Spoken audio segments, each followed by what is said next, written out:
नमस्कार, मेरा नाम अमित सिंह है। आज हम बीए सेकेंड सेमेस्टर के पॉलिटिकल साइंस के पेपर भारत में संवैधानिक शासन के टॉपिक मौलिक अधिकार फंडामेंटल राइट्स पे चर्चा करेंगे। आज हम जानेंगे एक फंडामेंटल राइट्स होता है क्या है और इसके पॉलिटिकल कॉन्सेप्ट को समझेंगे। राजनीतिक विज्ञान पॉलिटिकल साइंस के छात्र होने के नाते आपको ये पता होना चाहिए कि अधिकार होते क्या हैं और मौलिक अधिकार क्या होते हैं। तो चलिए हम स्टार्ट करते हैं और समझते हैं कि मौलिक अधिकार क्या होता है और आज के आधुनिक युग में मौलिक अधिकार क्यों आवश्यक है। अधिकारों को समझने से पहले हमें ये जानना होगा कि अधिकार होते क्या है। तो मैंने क्रीम की विचारों को जिसने बार्कर ने अपने शब्दों में व्याख्या किया है, उन्होंने अधिकार को लेके एक परिभाषा दी है और उनका मानना है कि मानव चेतना स्वतंत्रता चाहती है, स्वतंत्रता में अधिकार की भावना निहित है और उसे राज्य द्वारा लागू किया जाता है, या जो मांग है, जो चेतना है, वो स्वतंत्रता की मांग कर रही है और वो स्वतंत्रता जो है उसमें अधिकार की भावना निहित है और अधिकार राज्य पूरा करता है या उसे लागू कर। तो इसको हम डायग्राम से समझ सकते हैं कि अधिकार है क्या। अरस्तु ने कहा था कि मनुष्य एक सामाजिक प्राणी है। पॉलिटिकल साइंस में सोक्रेटिस, एरिस्टोटल, प्लेटो, उनके विचार आज भी उनके विचारों का रिलेवेंस है। उन्होंने राज्य, उनका समस्त विचार राज्य को लेके। हाँ, तो मनुष्य एक सामाजिक प्राणी है और हम सामाजिक प्राणी होने के नाते हम समाज में रहना पसंद करते हैं। तो हमारे सामाजिक प्राणी होने के कारण हम अपने संबंधों में मांग की भावना रखते हैं। हमारे सामाजिक संबंध जी के, जैसा कि चित्र में बताया गया है कि हम एक सामाजिक प्राणी हैं और ये सामाजिक संबंध जो है वो हमेशा कुछ ना कुछ मांग रखती है और ये मांग आपके समाज में अधिकार के रूप में प्रदर्शित होती है। तो अधिकार क्या है, किसको समझने के लिए हमें समझना पड़ेगा एरिस्टोटल, जिन्होंने कहा कि मनुष्य एक सामाजिक प्राणी है। तो सामाजिक प्राणी हमेशा संबंध और संबंध हमेशा मांग की गुंजाइश रहती। तो आपके सामाजिक संबंध हमेशा मांग की गुंजाइश करते हैं और ये जब समाज में आते हैं तो ये अधिकार के रूप में हमारे सामने उपस्थित होते हैं, जिसे समाज स्वीकार करता है और राज्य के इन अधिकारों को लागू करता है। बार्कर की जो परिभाषा, जिन्होंने ग्रीन के विचारों को बताने का प्रयास किया, उन्होंने कहा कि मानव चेतना हमेशा स्वतंत्रता की मांग, स्वतंत्रता की चाह रहती है। उनकी चेतना हमेशा स्वतंत्रता की मांग करती है और ये स्वतंत्रता चाह बाहरी रूप में हमारे सामने आता है तो वो अधिकार होता है और ये अधिकार तब तक लागू नहीं होता जब तक समाज इसे स्वीकार ना कर दे और राज्य इसे लागू ना हो।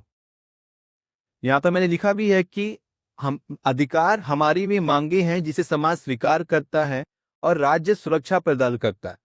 तो वास्तव में अधिकार का निर्माण राज्य नहीं करता। अधिकार की उत्पत्ति होती है हमारे सामाजिक संबंधों से, हमारी चेतना से, कि हर एक मनुष्य स्वतंत्र होना चाहता है और वो अपनी योग्यता का अधिकतम उपयोग करना चाहता है। इसलिए लॉस्की कहते हैं कि अधिकार वे बाहरी परिस्थितियां हैं जो मानव की भौतिक और नैतिक विकास के लिए आवश्यक है। तो ये केवल बाहरी पर्यावरण को तैयार करता है। तो सामाजिक प्राणी होने के नाते हमारे संबंध हमेशा मानसिक गुंजाइश करते हैं। मानव चेतना में हमेशा स्वतंत्रता होती है और इसका बाहरी स्वरूप जो है वो अधिकार की मांग करता है और इन अधिकारों को हमारे समाज द्वारा स्वीकृत किया जाता है, रिकॉग्नाइज किया जाता है। जब तक हमारी सोसाइटी इसको स्वीकृत नहीं करती है तब तक राज्य इसको लागू नहीं कर सकता। तो राज्य के लागू करने से पूर्व यह बहुत जरूरी है कि समाज इसे स्वीकार है, तभी हम एक अच्छा जीवन जी सकते हैं। अरस्तु ने कहा था कि एक राज्य जो है वो सुरक्षा के उद्देश्य से आया था, लेकिन वो बना हुआ क्यों है? एक अच्छे जीवन के लिए। और आधुनिक लोकतंत्र ने, चाहे आप देखिए कि वो लोकतांत्रिक हो या गैर लोकतांत्रिक हो, वो अपने नागरिकों को कुछ मूलभूत अधिकार देता है, और ये नागरिकता की परिभाषा के अंतर्गत भी है कि नागरिकता किसी देश या किसी राज्य द्वारा अपने नागरिकों को कुछ अधिकार दिए जाते हैं ताकि वो अपना सार्वभौमिक विकास कर सके। तो एक व्यक्ति अपने सार्वभौमिक विकास, नैतिक, भौतिक, शारीरिक, मानसिक विकास के लिए ये जरूरी होता है कि उसे कुछ मूलभूत अधिकार दिए जाए, कुछ मौलिक अधिकार दिए जाएं।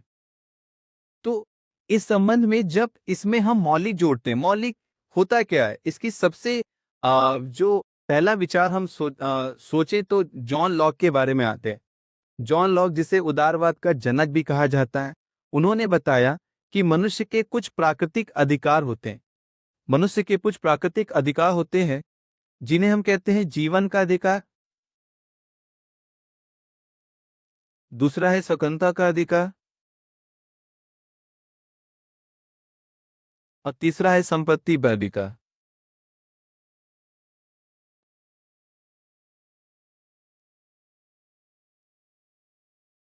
संपत्ति का अधिकार, वो कहते हैं कि ये प्राकृतिक अधिकार है।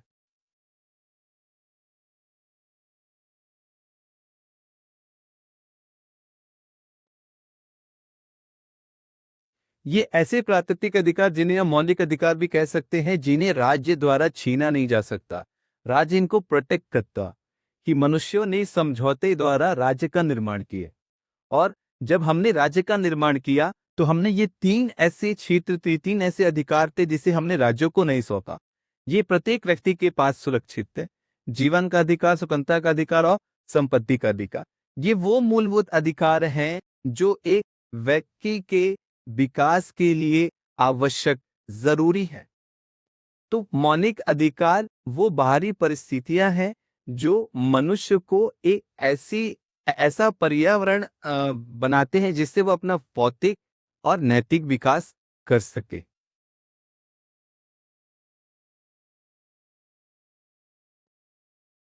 आप देखेंगे कि हर एक व्यक्ति जो है वो राज्य की सत्ता को इसलिए स्वीकार करता है क्योंकि वो एक गरिमापूर्ण जीवन व्यतीत करना चाहता है। अब वो गरिमापूर्ण जीवन व्यतीत तब कर पाएगा जब उसे कुछ मौलिक अधिकार दिए जाए। दुनिया के जितने भी देश, चाहे वो लोकतांत्रिक हो, गैर लोकतांत्रिक हो, उन्होंने अपने नागरिकों को कुछ मूलभूत, कुछ बेसिक अधिकार दिए हैं। इसके इसके अगर हम हिस्ट्री में देखें, इतिहास में देखेंगे कि मध्य युग के अंत के बाद पहला जो विचारक हमें मिलता है, हॉब्स, जो पहला व्यक्तिवादी विचारक था, उसने ये बताया कि राज्य का निर्माण व्यक्तियों ने किया। तो ये एक नया कॉन्सेप्ट था जहां पर राज्य के पीछे व्यक्ति को महत्व दिया गया। अब व्यक्ति जो था वो केंद्र में था राज्य के, कि राज्य जो है वो साधन है, साध्य क्या है, व्यक्ति है, और यहां से जन्म होता है व्यक्ति के अधिकारों। धीरे धीरे आगे आते आते हम ये देखते हैं कि पहला बिल ऑफ राइट इंग्लैंड 1689 की उनको अधिकार दिया गया, पहली बार अधिकार उनको मिला। 100 साल बाद फिर हमने देखा क्रांति हुई, फ्रांस की क्रांति हुई, वहां पर राजा को झुकना पड़ा, राजा का सर कलम कर दिया गया, और मानव अधिकार वहां के लोगों को मिला। उसके बाद जब हम आते हैं, अमेरिका की क्रांति भी हुई। तो ये सारी लड़ाई अधिकारों के लिए लड़ी गई, कि मनुष्य अपने अधिकारों की सुरक्षा चाहता, वो चाहता है कि उसे कुछ ऐसे अधिकार दिए जाएं जिससे कि वो अपना सार्वभौमिक विकास कर सके। तो भारत के संदर्भ में अगर हम देखें तो भारत में मौलिक अधिकार की जो धारणा थी, ये ना तो किसी अधिनियम में स्वीकार किया गया, शाही आयोग भी था, उसने स्वीकार नहीं किया। 1919 का अधिनियम, 1909 का अधिनियम, 1935 का अधिनियम, इन अधिनियमों में भी मौलिक अधिकारों की चर्चा नहीं की गई थी। भारत में अगर हम देखें, जो प्रयास किया गया वो स्वराज विधेयक के माध्यम से 1895 में मौलिक अधिकार के बारे में जिक्र मिलता है। उसके बाद धीरे धीरे कांग्रेस ने विभिन्न अधिवेशनों के माध्यम से, नेहरू रिपोर्ट के माध्यम से मौलिक अधिकार की मांग रखी, और जब संविधान सभा का निर्माण हुआ और उपदेश प्रस्तावना के बाद जो पहला प्रश्न था वो था मौलिक अधिकारों को लेकर और अल्पसंख्यकों के अधिकारों को लेकर, जिसके लिए संविधान सभा ने सरदार वल्लभ भाई पटेल और जेबी कृपलानी, सरदार वल्लभ भाई पटेल और जेबी कृपलानी जो कि उप समिति थी।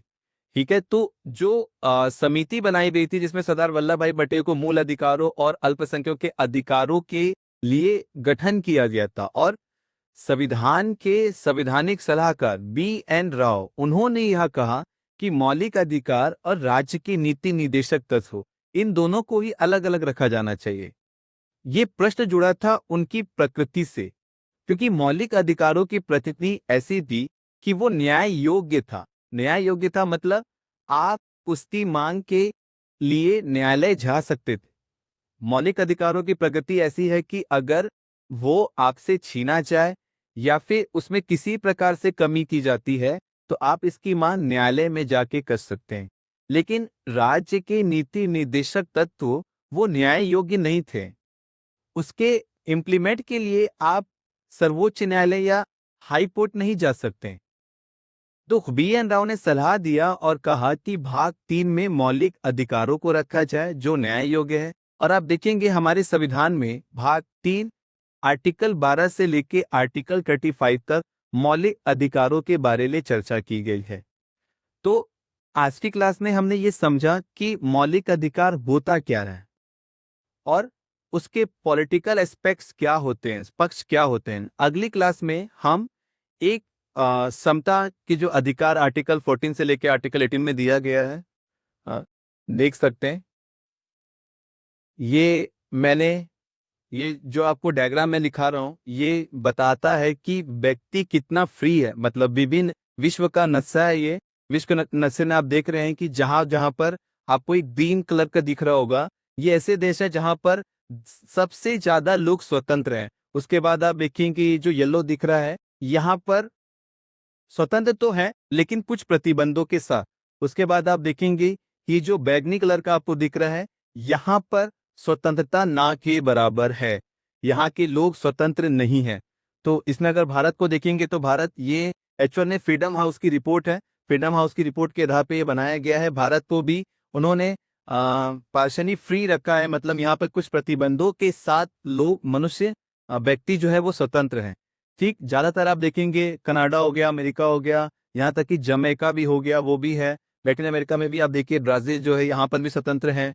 तो ये विश्व का नक्शा है जहां पर स्वतंत्रता की जो रिपोर्ट है उसके आधार पर कि व्यक्ति कितने फ्री हैं वो दर्शाया गया है।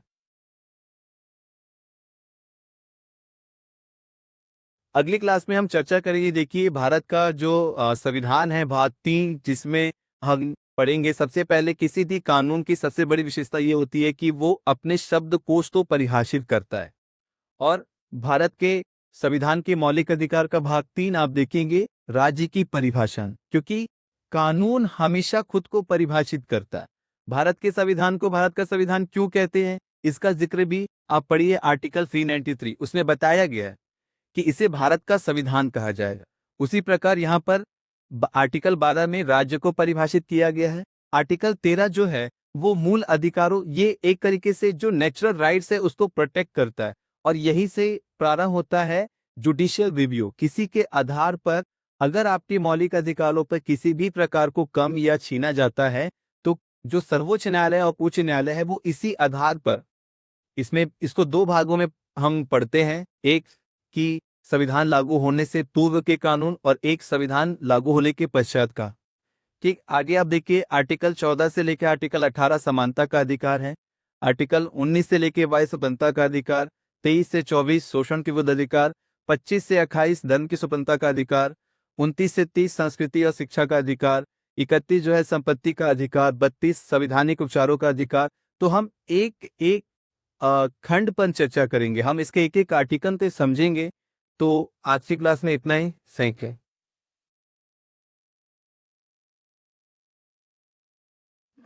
क्या करो प्राइम हो पिता है।